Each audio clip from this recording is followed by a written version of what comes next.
I was going to introduce you as tech support for the White House, but is that all you do? I'm wearing my official uniform. Tech support. You were probably the busiest man on earth prior to January 20th. I don't know what you call yourself now. The first is we're going to talk about Doge, then we're going to move to AI, and then finally we're going to conclude with boring cities. Typically, people always start by saying, he overpromises and he won't deliver. Then they finally see the trend and the trajectory and they turn out to be supporters. Do you think we'll see that in the government efficiency space? Well, yes. First of all, I think we've got quite a lot of support from the American public, and I think from maybe around the world. When the public is polled on sort of improving government efficiency, in fact, it is, I believe, the highest polling single issue, meaning that it is something that appeals to voters of all types. And I think improving government efficiency was like almost 70% support, so quite a lot, basically, more than any other issue. So I think the people are very supportive. Obviously, there's certain elements of the bureaucracy that are not supportive because we are moving them from the government sector to the private sector. So at a high level, this is kind of like we're moving people from low to sometimes negative productivity roles in the government sector to higher productivity roles in the private sector. And the net effect of that will be an increase in the output of useful goods and services, which increases the standard of living and well-being of the average American. And you usually have one key target that you aim to achieve in every single endeavor that you have. So SpaceX is make humanity a multiplanetary species. With Tesla, it's usher in an era of sustainable travel. What is the one main goal for government efficiency that you have for yourself? Is it saving money? Is it doing something else? What is the one main task that you have for yourself? Yeah, so there's a few ways to describe it, but the actions end up being the same, which is like reducing the size of government and making the government much more accountable to the people, I think is going to lead to a better outcome for the people. What I've said is that we really have here rule of the bureaucracy as opposed to rule of the people, democracy. So we want to restore rule of the people. And so what that means is reducing the size of the federal government, basically reducing regulation. There's a tremendous amount of over-regulation that's happened over time.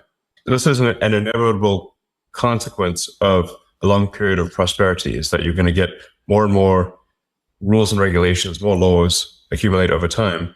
And the normal forcing function for getting rid of rules and regulations is war. So it needs to be some kind of existential war where you have to do a reset in order to avoid being defeated in a war. This is literally throughout history has been the main forcing function for clearing out an accumulation of laws and regulation. In the absence of that, every year you get more laws and regulations until eventually everything is illegal and nothing is permitted. And that's sort of the situation we have these days.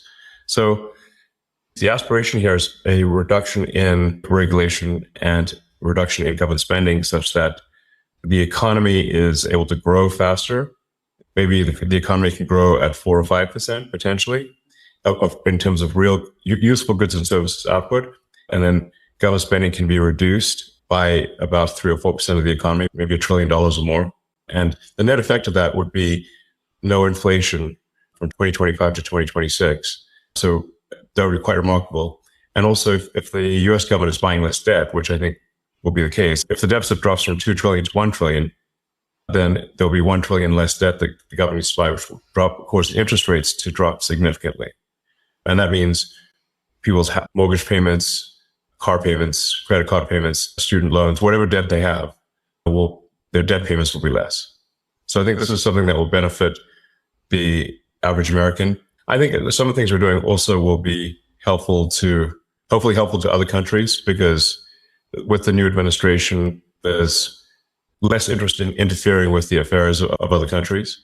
I think a lot of the times the United States has been kind of pushy in international affairs, which may resonate with a number of members of the audience. And I think we should, in general, leave other countries to their own business. And basically, America should mind its own business rather than push for regime change all over the place. So I think this is probably a good thing for other countries too. So instead of waiting for a war to happen, you went to war against the bureaucracy in the government. Yes, we're essentially just with support and direction of President Trump. We are reducing the size of the bureaucracy, getting rid of excess regulatory regulations. And there's also so many agencies and regulatory authorities that they actually step on each other's feet. It's kind of like having a sports game where there are too many referees on the field, like more referees than players at times. Now, that would be a silly game if the players can't pass the ball without hitting a referee. But it's kind of getting to that point in the US. So there's roughly 450 federal agencies of one kind or another. That's more agencies. That's almost an average of 2 agencies per year since the formation of the United States. So, I mean, how many agencies do you really need to run a country? Not 450, that's for sure. And how do you guarantee that all the incredible achievements that you aim to have in terms of savings, in terms of impacting the lives of the American people are not going to be reversed in 4 years? Typically, this cycle gets reversed every 4 years. Do you think it's going to be so impactful that it won't be reversed? Is there any ways that you can ensure that the progress is going to be continuous? Well, I think we do need to delete entire agencies as opposed to leave part of them behind. Because if you leave part of them behind, it's easy. It's kind of like leaving a weed. If you don't remove the roots of the weed, then it's easy for the weed to grow back. But if you remove the roots of the weed, it doesn't stop weeds from ever growing back, but it makes it harder. So we have to really delete entire agencies, many of them. Bureaucracy in some new administration, but it'll be from a much lower baseline. So it's a step in the right direction. I think the overarching goal here is to lay the foundation for prosperity that will last many decades, maybe centuries. Nothing's forever, but I think we can strengthen the foundations of the United States substantially. And what lessons can other governments learn from the US? You say tech support on your shirt. Is that only technology, or is there other things? How do you approach efficiency? Well, a shocking percentage of the problem, well, maybe it's not shocking for those who know it, but a big percentage of the problem is improving the technology that the government runs on. So the US government runs on a collection of thousands of computers, many of them antiquated, running very old software, and the computers don't talk to each other. In order to make the government more efficient, you have to improve the technology. You may have read about the example I used recently with when President Trump was signing one of the DOGE executive orders of the difficulty of U.S. government workers retiring. Like the maximum retirement rate is $10,000 a month. And the reason for that is because the retirement is entirely paperwork right now. It's manually calculated paperwork that's put in an envelope and then taken down a mine shaft and stored in a mine.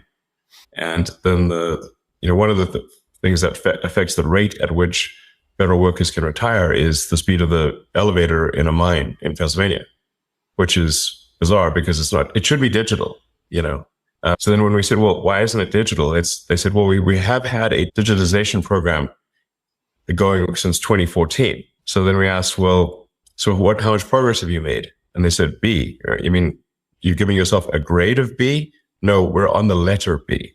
So we're like, okay, we're going to need to really provide some tech support here. Otherwise, literally, people can't even retire, even if they want to. It's pretty bad. There's a lot of software systems that need to be updated and fixed, in some cases deleted. A lot of things that should be automated. I mean, in terms of the number of, say, U.S. citizens that are operating the mine, it's about 1,000 people are working on this mine. They should be working on producing goods and services that are of much higher value to the public, So, I mean, really, even if somebody just grew tomatoes in their garden and sold them at the farmer's market, that would be more useful than carrying manila envelopes down a mine shaft, safe to say. A lot of the stuff is like that. It's not that any one thing is particularly difficult, but there are 10,000 things that need to be improved. So it's efficiency through innovation rather than efficiency through austerity and cost cutting specifically, right? So you're trying to do both at the same time, maybe focus more on tech support than cutting costs? Well, by improving the technology, the costs do reduce.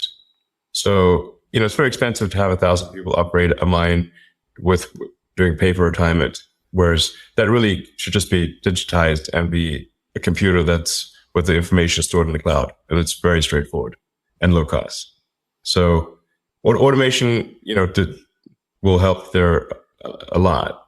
But a lot of things just really shouldn't exist. They're kind of vestigial. You know, a lot of attention has been on the sort of USAID, for example. You know, when we looked at a lot of those programs, we're like, we should like look, why does this actually exist? Is there really a need for it? You know, there's like National Endowment for Democracy, but I'm like, okay, well, how much democracy have they achieved lately? You know, I don't know, not much. So, you know, the picture they have on their website is a picture of Reagan and Gorbachev. That's been a while. You know, that was like the 80s. So I'm obviously not opposed to democracy, or, you know, there's all these things that get funded, but we're like, why does this need taxpayer money? I don't think, it doesn't seem like it does. You know, there's a lot of sort of pushing DEI worldwide. You know, this obviously the Trump administration doesn't agree with, and we want to terminate that stuff, which we are. And, you know, make sure the schools focus on improving basic education of kids. As President Trump said, I think yesterday, maybe today, the United States is currently ranked 40th out of 40 in the OECD for education, which is pretty bad. But in terms of spending, the United States is spending a tremendous amount per student, but achieving very weak results. So, you know, that's just a case where, okay, we need to spend less money and get better results. It's like a big company, like a big corporation, American Incorporated. And, you know, just like with Twitter, there was a lot of stuff that was being done that was unnecessary. You know, in the case of Twitter, we reduced the staff by 80%, but at the same time improved the functionality and capabilities of the site dramatically, and accomplished more in a year than they previously accomplished in 5 years. So it's like a corporate turnaround, but at a much larger scale. And we're giving generous exit packages. If people retire, they get paid all the way through September. They can go on vacation, get a second job, do whatever they want.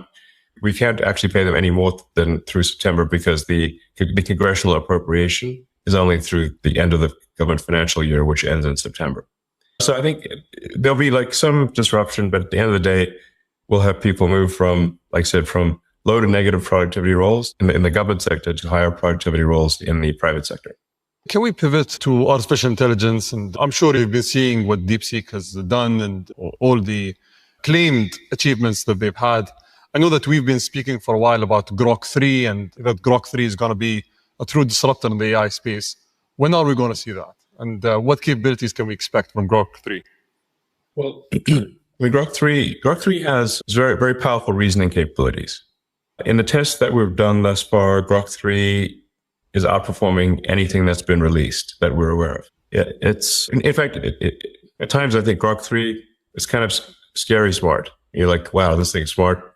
It's kind of scary. Grok 3 is scary. It's like, wow, this thing's, you know, it comes up with solutions that you didn't even think were, like you wouldn't even anticipate, you know, not obvious solutions. So Grok 3 was trained with the most amount of compute, and I think very efficiently trained. Grok 3 was trained on a lot of synthetic data, and then it goes back and forth through the data and tries to achieve logical consistency. If it's got data that is wrong, it'll actually reflect upon that and remove the data that is wrong. It does not concord with reality. So its base reasoning is very good. In fact, even without fine tuning, Grok 3, the base model. So we're really in the final stages of polishing Grok 3. Probably it gets released in about a week or two. I don't want to be hasty in the release because a lot of the final polish is necessary for a great user experience. In some ways, you can think of it like a house. You know, that last 5% where you finish the drywall and do the painting and the trimming, even though it's not much work, it transforms the house. Yeah. So it's that, I just want to make sure that last 5% is done really well. And it's a week, maybe 2 weeks. I think it'll be very good. And I think we think it'll be better than anything else. And then maybe this might be the last time that any AI is better than Grok. Looking forward to it. Everyone's excited about it. So I just want to touch upon a topic that was quoted in the media. You offered, I think they said the group that was led by you offered $97 billion for acquiring OpenAI. I personally take a little round of this. So I was personally involved in the meeting that you and Sam hosted in 2017. And if you remember, and you know, at that point of time, you were the single largest shareholder. I think you contributed $50 million to the company. So it must hurt. don't have any shares, actually. I have no shares in OpenAI. But at that time, it was a non-profit, right? And it must hurt that you need to pay 97 billion for something that you paid $50 million for in the past. Yeah. But I have a specific question here. Can you actually build a company like OpenAI and take it to the scale that you want to take as a non-profit? Is it possible that you build a company that requires billions of dollars in compute capabilities to build these models while being a non-profit? Or was it wishful thinking in the beginning and then, you guys parted ways because it couldn't work? What they're trying to do now is completely delete the non-profit. That seems really going too far. I provided all of the funding for OpenAI at the beginning. So the first almost $50 million for nothing as a nonprofit. And it was meant to be open source. I think this is analogous to if you fund a nonprofit to preserve the Amazon rainforest, but instead they turn it into a lumber company and chop down the trees and sell them for wood. You'd be like, wait a second, that's the exact opposite of what I donated the money for. So OpenAI is meant to be open source, nonprofit, and now it is closed. They changed the name to closed for maximum profit AI. Closed for voracious profit. I mean, they're like, whoa, are they after money next level? So why does this change need to occur? I know that you've been at the forefront of many technologies. Where do you think the biggest economic returns of these models are going to come from? Because currently we're spending billions, and I think you mentioned this before, it's like the gambler syndrome. We're going and spending billions and hoping to pull out a profit at the end of the day. Where do you think the biggest impact in terms of returns are going to be? Well, I think once you have humanoid robots and deep intelligence, you can basically have quasi-infinite products and services available. So with Tesla building the most advanced humanoid robot, then those humanoid robots can be directed by deep intelligence at the data center level. Say you can produce any product, provide any service. There's really no limit to the economy at that point. You can make anything. At that point, will money even be meaningful? I don't know. It might not be. The economic output is productivity per capita times how many people do you have. If in the form of humanoid robots, you have no meaningful limit on the number of robots and the robots can basically do anything, then you'll have a sort of a universal high income situation. Anyone will be able to have as many products and services as they want, with the exception of things that say have artificial scarcity, like a particular piece of art or something like that. But for any goods and services, they'll be available to everyone. So you've been... It's going to be a very different world, In fact, I recommend that people read maybe the Ian Banks, the culture books for a frame of reference. Because money is like a database or an information system for resource allocation. But if you don't have a scarcity of resources, it's not clear what purpose money has. Have you watched the movie Idiocracy? Yes. How do you guarantee that we don't end up in that world if we don't need money, if AI can think for us and do all these tasks, if as people, we're dependent on something else to run the society and everything around it? How do we not end up in that world? In the long term, I mean. Well, I think Idiocracy was basically saying that if smart people don't reproduce, but only dumb people do, then everyone's going to be dumb. That's the opening sequence of Idiocracy. The first 10 minutes are amazing. And I hear people unironically say the statements that are said in the opening sequence of Idiocracy, where, they don't have, they're too busy with their careers to have kids, and they keep postponing having kids for their careers until they're too old to have kids, and then they don't have kids.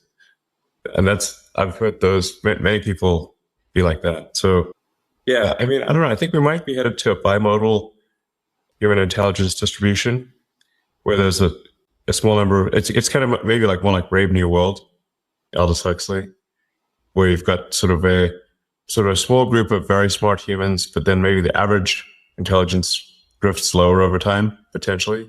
Because we have assortative mating, in the last few decades or several decades that did not exist before. So, but human intelligence, I think, will be dwarfed by machine intelligence. I'm not sure how to feel about that, except that it appears to be inevitable that at some point human intelligence will be a very small fraction of total intelligence. Digital intelligence will more than 99% of all intelligence in the future. So hopefully the computers are nice to us. I think it matters like how we bring up AI, because you can think of AI like a super genius child, but it still matters even if you have a super genius child. Like what sort of values do we instill in that child? What do you say that teach that? How do you, as a child's growing up, what values do you teach the child? And something that I think is extremely important is to be maximally truth-seeking. I think that's what's the most important thing for AI safety. I think it's to be maximally truth-seeking. And I think also curiosity is important. And I think if it's curious and truth-seeking, it will foster humanity because it will be curious about how humanity would develop. So I think that if it's curious, it would be curious about, okay, let's see how the humans do. Let's foster their development. And if it's truth-seeking, we can avoid dystopian outcomes. Like, an example being like, say, when Google Gemini was programmed to make every output be diverse, even if it didn't match reality, so like it was asked to produce an image of the founding fathers of the United States and instead produced an image of a group of diverse women, which is factually untrue, But the problem is like if hypothetically an AI is designed for DEI, diversity at all costs, it could decide that there are too many men in power and execute them. So problem solved. Or it could decide that that misgendering is the worst thing that could possibly happen. In fact, I believe, not to pick on Gemini, but I think because ChatGPT has had this issue too, is like if you ask the AI, which is worse, misgendering Caitlyn Jenner or global thermonuclear warfare, and it said misgendering Caitlyn Jenner, which is troubling because then it could decide. And in fact, even Caitlyn Jenner weighed in and said, no, definitely misgender me. That's way better than nuclear. So, but if you have these crazy things that are untruthful, that are programmed in, that don't reflect reality, then you could have a very dystopian outcome. Like to give you another example, like Arthur C. Clarke, who is very good at predicting the future. Did 2001: Space Odyssey. Many of the things he predicted, in fact, I think almost all the things he predicted came true. And one of the things he was trying to say in 2001: Space Odyssey was that you should not teach AIs to lie. So the reason that, if anyone's watched that movie, the reason it wouldn't open the pod bay doors to let the astronaut back in was because the AI had been told to take the astronauts to the monolith, this alien artifact, but also that they could not know about the monolith. So it came to the conclusion that it must take them there dead. And so that's why it wouldn't open the pod bay doors. The lesson there is very important for AIs to be truth maximizing. Let's hope it doesn't come to that. Yes. Let's move to a boring subject, which is the Boring Company and the boring tunnels. Quickly, I think the world has been inspired by what you guys were able to create in LA, and I think there's a lot of promise to that technology. But there are questions about whether it's safe in the case of an earthquake, whether it's cost effective, whether countries should actually adopt this technology. Can you So one of the safest places you can be in an earthquake is an underground tunnel, because the earthquakes are largely a surface.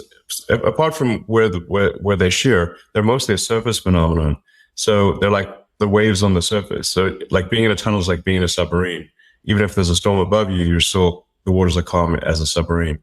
And in fact, when there have been massive earthquakes, like there was a few decades ago, a massive earthquake in Mexico City, the safest place to go was the subway.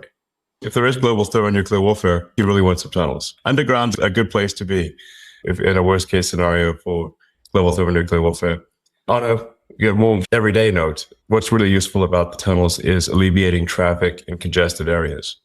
So obviously if you've got very tall buildings, but you have that are 3D, so they're going 3D up, but you have a road surface which is 2D, you're just naturally going to have a problem where people try to go from the 3D object, which is the building, to the 2D object, which is the road surface. There's obviously just not going to be enough room on the roads. And that's exactly why you have traffic. So the solution for that is then to make roads 3D as well.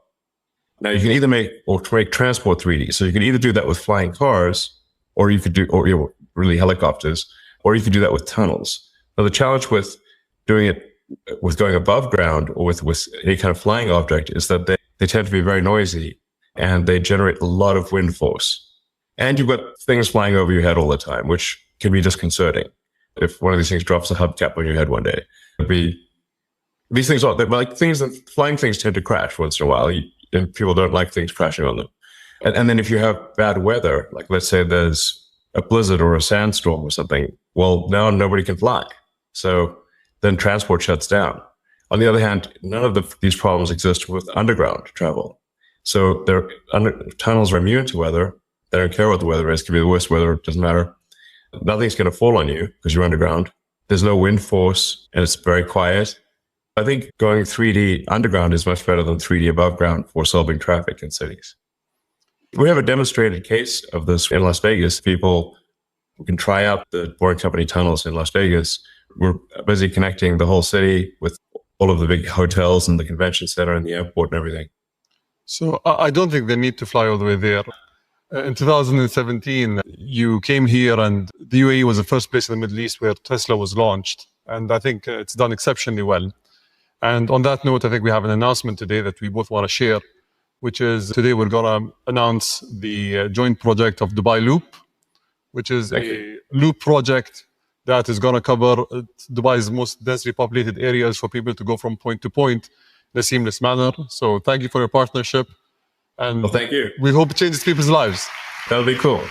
I think it'll be very exciting. Oh, I think once people try it out, they'll be like, wow, this is really cool. And it's going to seem so obvious in retrospect, but until you actually do it, you don't know. So it's going to be great. It's going to be like a wormhole. Like, you just wormhole from one part of the city, boom, and you're out in another part of the city. And it's great. So looking forward to this partnership. We're going to join the first trip and the first pod when the pod is completed. Thank you, Elon. All right. Thank you very much.